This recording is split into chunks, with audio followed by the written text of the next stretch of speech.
From Washington, this is VOA News.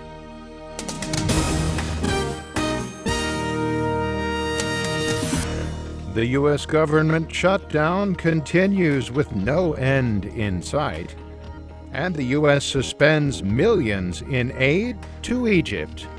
I'm David Byrd reporting from Washington. U.S. President Barack Obama has invited all 232 Republican members of the U.S. House of Representatives to the White House on Thursday for talks aimed at ending the government shutdown and raising the country's debt limit. However, as VOA's Cindy Saine reports, the President and Speaker John Boehner remain far apart on ending the U.S. government shutdown. The President invited all 232 House Republicans to come to the White House, but Boehner said only 18 congressional leaders will be coming. His spokesman said a smaller group would be more likely to achieve results.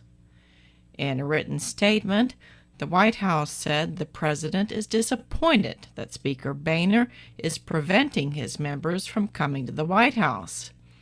Boehner has demanded negotiations with the President, and Mr. Obama has said he will negotiate only after the government has been funded and the debt limit has been raised.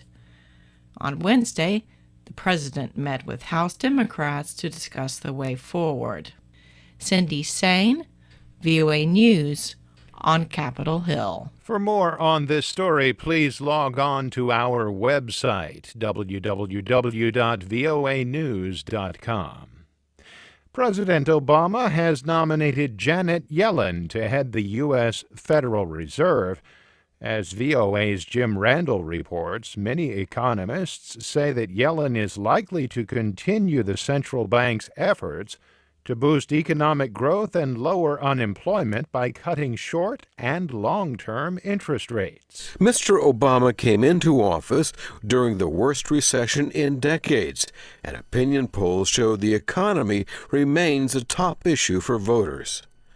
Unemployment has improved recently, but slowly, giving 67-year-old former Berkeley professor and longtime Fed official Janet Yellen a tough job. Mr. Obama says he has confidence in her. One of the nation's foremost economists and policymakers, current Vice Chairman, Janet Yellen. Yellen would replace Ben Bernanke, whose second term as head of the U.S. Central Bank ends in January. Jim Randall, VOA News, Washington. The International Monetary Fund says the global financial system is facing several difficult transitions as world economies seek greater stability. IMF financial counselor Jose Vinal said Wednesday there are key questions facing world economic powers like the United States, Japan, and Europe's 17-nation euro currency bloc.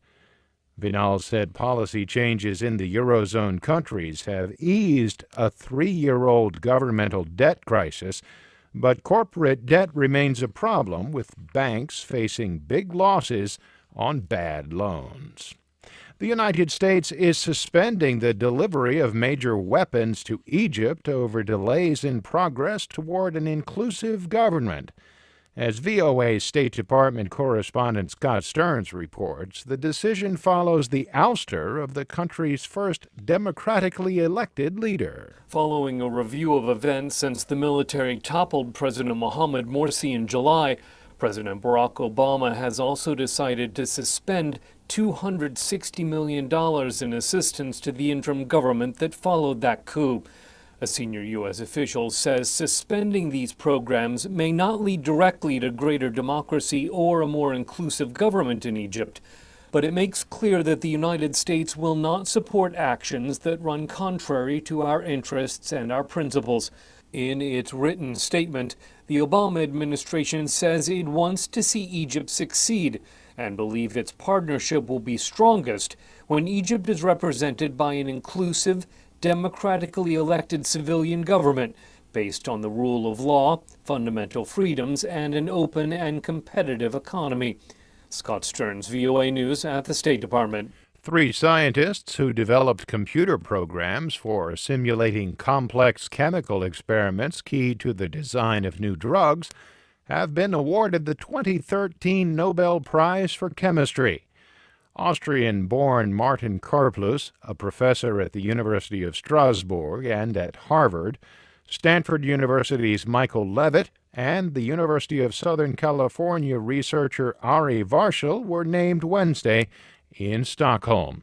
The Royal Swedish Academy of Sciences, which awards the prize, named the trio for research begun in the 1970s that led to the use of quantum physics to visualize how large, complex molecules behave. The 3 will share the $1.25 million award. For more, visit our website. I'm David Byrd in Washington.